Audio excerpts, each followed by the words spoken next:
Salam uşaqlar, bu günlərin biz sizlə Azərbaycan Cəlalilərin və Teymurilərin hakimiyyəti altında olan mövzunu danışacağıq. Yazmışıq ki, dövlətin banisi Şeyx Həsən. Bu Şeyx Həsən kim idi? Deyirdik axı Əbu Səid öləndən sonra hakimiyyət uğrunda mübarizə başladı. Cəlalilər, Çobanilər və Şirvanşahlar. İndi onlardan Çobanilər qələbə çalır da bu Hülakülərin adından dövləti idarə edirdilər. Həmin vaxtı bax bu Cəlalilər də çəkilirlər hara? Bağdada. 1340-cı ildə gedib Bağdadda öz dövlətlərini yaradırlar. Yəni ümumiyyətcə sülalənin banisi desə deyirik ki, Şeyx Həsən və yaxud da Böyük Həsən idi. 1340-dan 1354-cü ilə qədər hakimiyyətdə olmuşdu. Yəni paytaxtı Bağdad olan Cəlalilər dövlətini Şeyx Həsən yaratdı 1340-cı ildə. Bundan sonra hakimiyyətə gəlir Şeyx Üveys. 1354-1374-cü illərdə. Şeyx Üveysin dövründə hansı hadisələr baş verir? Deyirik ki, Təbriz işarələdik. Təbriz tutuldu. Nə vaxt? 1359-cu ildə Təbrizi ələ keçirdi və deyirik ki, paytaxtı köçürdü hara? Təbrizə. Yəni Bağdaddan paytaxt köçürdü Təbrizə və bununla da deyirik artıq Kürdən cənubdakı bütün Azərbaycan torpaqlarını öz ətrafında birləşdirdi həmin Şeyx Üveys. Hətta 1367-ci ildə neynədi? Şirvanı da özünə tabe elədi. Və müəyyən islahatlar keçirir Şeyx Üveys. Məsələn, deyirik ki, abadlıq işləri apardı. Məsələn, Təbrizdə dövlətxana sarayını tikdirdi. Eyni zamanda suvarma sistemlərini bərpa elətdirdi. Bax, bu Şeyx Üveysin islahatlarının nəticəsi nə oldu? Heç nə, mərkəzi hakimiyyət gücləndirdi, eyni zamanda iqtisadiyyatda müəyyən qədər canlanma oldu. Amma bu öləndən sonra gəlir hakimiyyətə Sultan Əhməd fasilələrlə 1382-ci ildən düz 1410-cu ilə qədər hakimiyyətdə oldu. Düzdür, bundan əvvəl gələn hökmdarlar var, adlarını eşitmirik. Çünki Şeyx Üveys 1374-cü il dörür, bu 1382-ci ildə hakimiyyətə gəlir. Ümumiyyətcə, Şeyx Üveysin ölümündən sonra bax bu Cəlalilər dövlətində feodal qarışıqlığı dövrü başlayır. Yəni feodal ara müharibələr dövrü olur və dövlət başlayır zəifləməyə. Bundan da istifadə edən kim idi? Həmin vaxtı Toxtamış. Yazmışıq ki, Toxtamışın yürüşü. Çünki Toxtamış görür ki, burada vahid dövlət yoxdur. Vəziyyət pisdir, deyir gedim elə oraları qarət eləyim. 1385-ci ildə şimaldan, yəni bax bu istiqamətdən hücuma keçir. Dərbət və Dəryal keçidlərindən. Gəldi neynədir? Həmin vaxtı burada hansı dövlət var idi? Cəlalilər dövləti var idi. Amma Sultan Əhməd də özməyin bir tayı idi də, qaçağan idi. Qaçdı hara? Bağdada, Dədə-baba mülkünə. Artıq dövlət qaldı müdafiəsiz. Bu da gəlir Təbrizi ələ keçirməyə çalışır, ancaq Təbrizlər neynədir? Başladı ciddi müqavimət göstərməyə, ona görə hiyliyə əl atır. Deyir, mən sizinlə müqavilə bağlayacağam, narahat olmayın, heç nə olmayacaq. Təbrizlilər silahı qoydu yerə, hiylə ilə Təbrizi tutdu və Təbrizlilərə divan tutur. Sözün əsl mənasında. Eyni zamanda deyir ki, qarətlər törətdi, qətillər törətdi. Bir növ Təbrizlilər deyirik 8 gün işğalçıların zülmünə məruz qalır. Hətta deyirik qadınlar, uşaqlar, qocalar, xəstələr 8 gün nə oldu? Qarın içində qaldılar. Və ondan sonra ordunu Toxtamış 2 hissəyə bölür. Deyir bir hissəsi gedəcək Mərəd və Naxçıvan istiqamətində. Yəni bax bu istiqamətdə. Bax belə. Bir hissəsi Mərəd və Naxçıvan istiqamətində gedəcək. Bir hissəsi deyir bölür ki, Əhər və Qarabağ. Yəni bir hissəsi bax belə gedəcək. Axırda bunlar gəlib burada birləşəcəkdilər də, başa düşdünüz? Yəni bir hissəsi Mərəd və Naxçıvan istiqamətində, bir hissəsi Əhər və Qarabağ istiqamətində hücuma keçir. Lakin xəbər gəlir ki, Əmir Teymur nədir? Yürüşə başlayıbdı. Ona görə də elə gəldikləri yerə, öz dövlətlərinə geri qayıdırlar. Aha. İndi biz danışaq nədən? Əmir Teymurun yürüşlərinə. Deyir ki, Əmir Teymur 3 dəfə Azərbaycana yürüş edir. Birinci yürüş 3 illik yürüşdə deyirik buna. 1385-ci ildə başladı birinci 3 illik yürüşü. Bəli, 1385-88-ci illərə əhatə edilir. 86-cı ildə gəlir Azərbaycana çatır. Deyirik ki, Əlincə qalası istisna olmaqla bütün Azərbaycan torpaqlarını ələ keçir. Əlincə qalası da hardaydı? Naxçıvanda. Yəni bax bu ərazi istisna olmaqla bütün Azərbaycan torpaqları. Burada Şəki hakimliyi də gedir, burada Şirvanşahlar dövlət də gedir. Eyni zamanda Kürdən cənubdakı bütün Azərbaycan torpaqlarını ələ keçirdi. Hətta demişdik nə edir?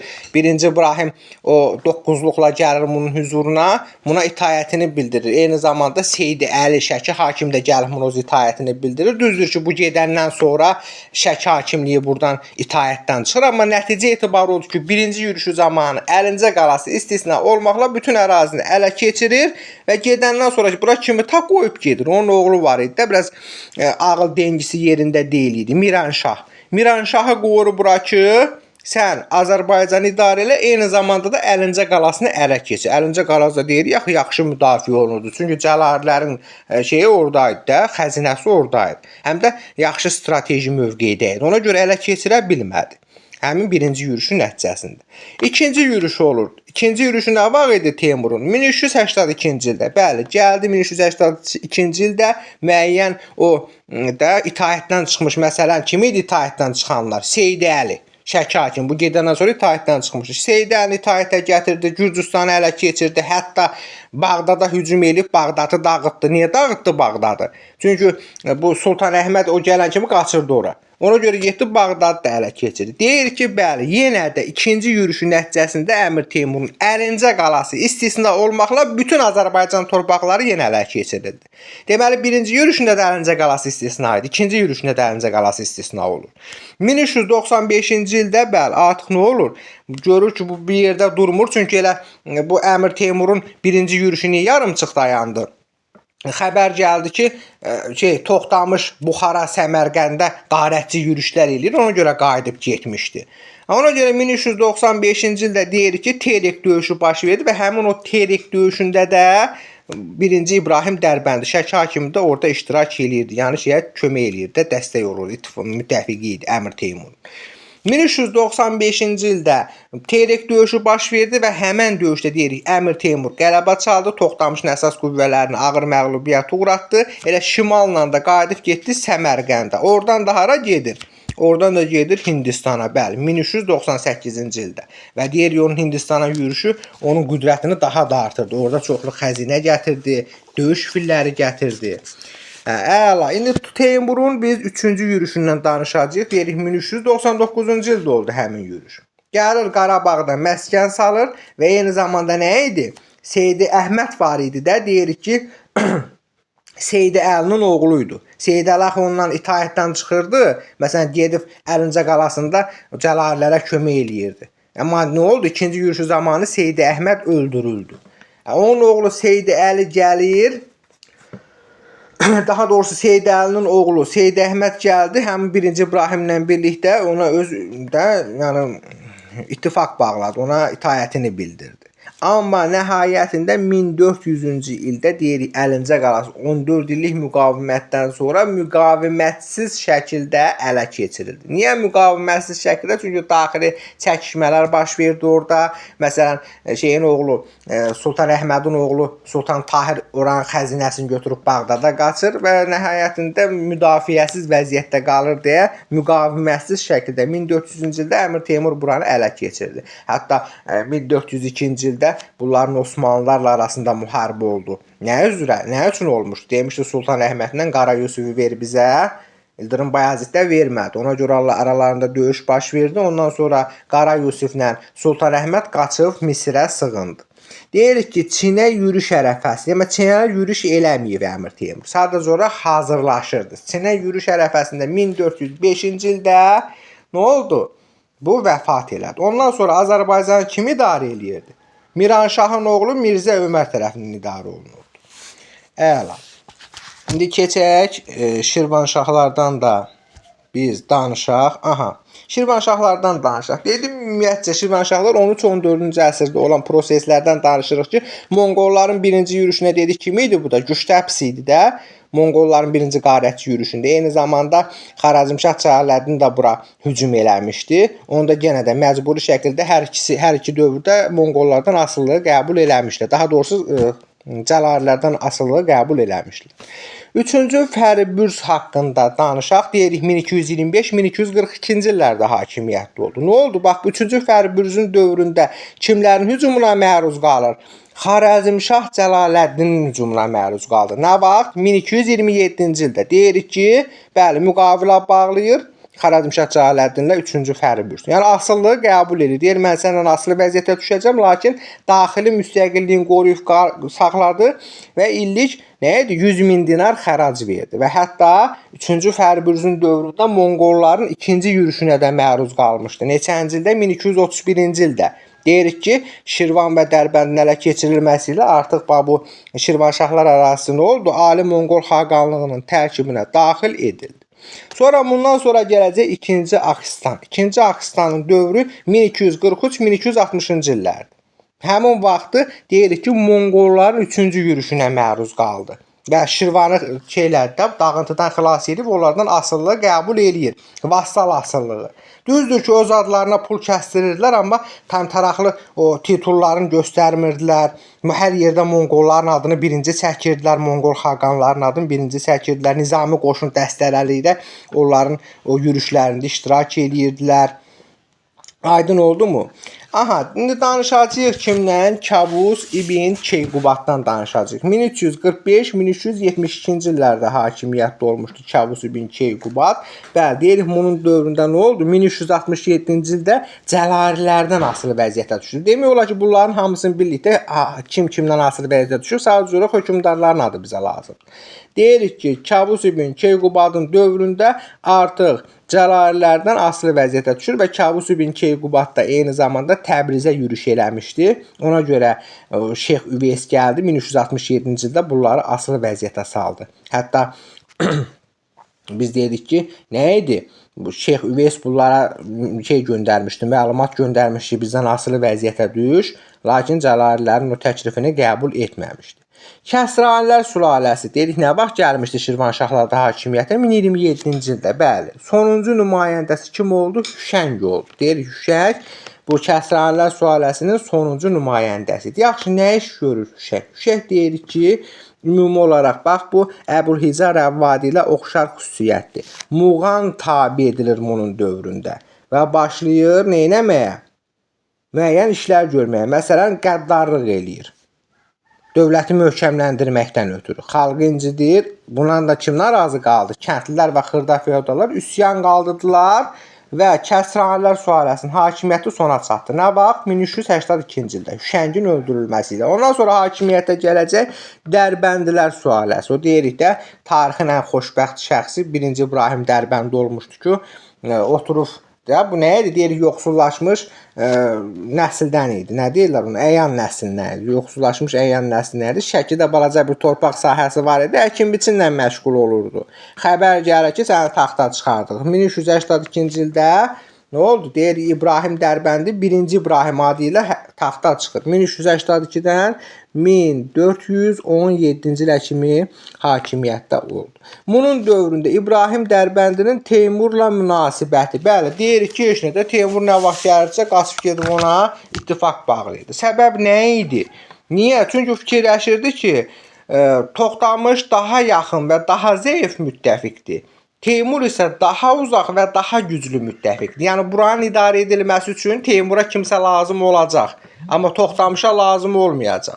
Ona görə də bəli bu Teymurilərlə ittifaq qurub, hətta dedik nə varmışdı? O məşhur 9-luqla getmişdi onun huzuruna, 2 yürüşü zamanı öz itayətini bildirmişdi. Teymurilərdən asılılığı qəbul etmişdi. Amma Teymur öləndən sonra bəli artıq İbrahim nədir? Siyasətində dəyişiklik edir və başlayır bu Teymurilərə qarşı elə mübarizə aparmağa. Çünki dedik ki, Ömər idi, Miranşah idi, bu xalqı incidirdilər, həddindən artıq çox vergi alırdılar. Onun ki, İbrahim Dərbəndi 1405-ci ildə artıq neynədir? Onlardan itaətdən çıxdı və Azərbaycanı birləşdirmək siyasəti yürütdü. Məsələn, Gəncəni, Qarabağı ələ keçirir.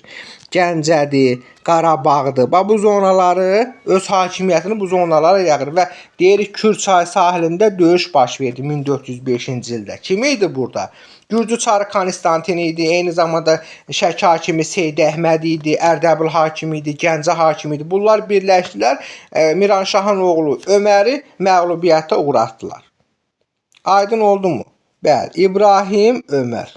Burada qeyd eləmişik ki, məğlubiyyətə uğradır və həmin vaxtı Əbubəkir neyinirdi? Miranşahın oğlu Əbubəkir Azərbaycanın cənubunda əhalini soyub talayırdı ki, orada da ona qarşı Təbriz üsyanı baş verir. Əhali üsyan qaldırıb onu şəhərdən qovurlar və 1-ci İbrahimi də dəvət edirlər ki, gəl bizə kömək eləcəklər. Bu da gedir ora, orada neynir? Vergiləri nizama salır və deyirik ki, 1-ci İbrahim az müddətə də olsa, yəni 2 aylıq müddətə də olsa Azərbaycanın böyük bir hissəsini vahid şəkildə birləşdirmişdi.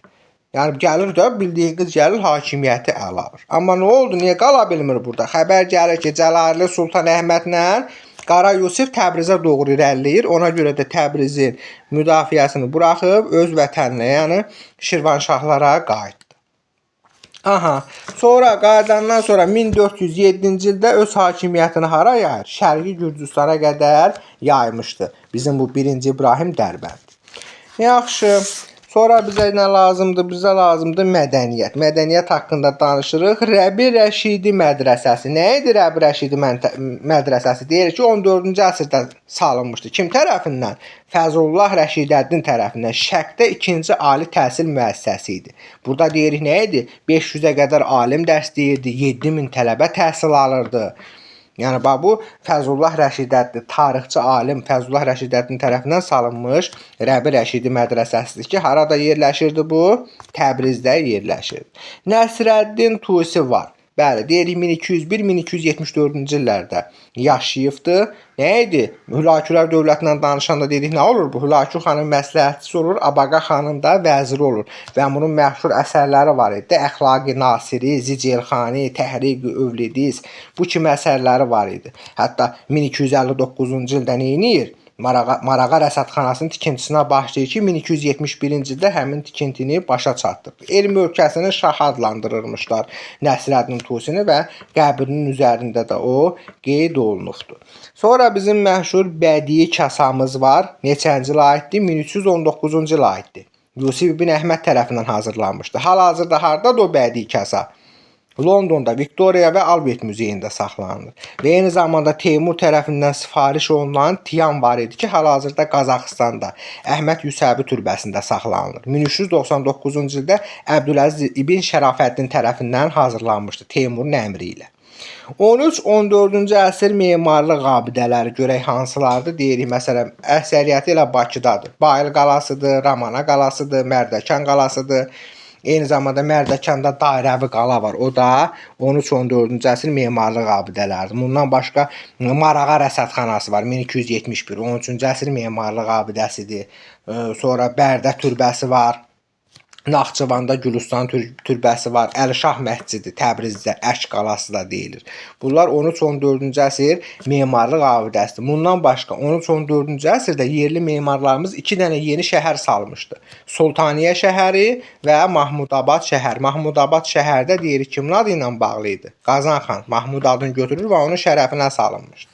Elm və mədəniyyət xadimləri var. 13-14-cü əsr Azərbaycanda. Kimlərin adını çəkə bilərik? Məsələn, deyir ki, həmin dövrün tanınmış tarixçiləri var idi. Fəzlullah Rəşidəddin kim idi? Qazan xanın vəziri olmuşdu. Eyni zamanda Nizaməddin Şami var idi, Həmdullah Qəzvini var idi ki, bunlar dövrün tanınmış tarixçiləri idi. Belə Cəmiət Təvarix var, tarixlər toplusu.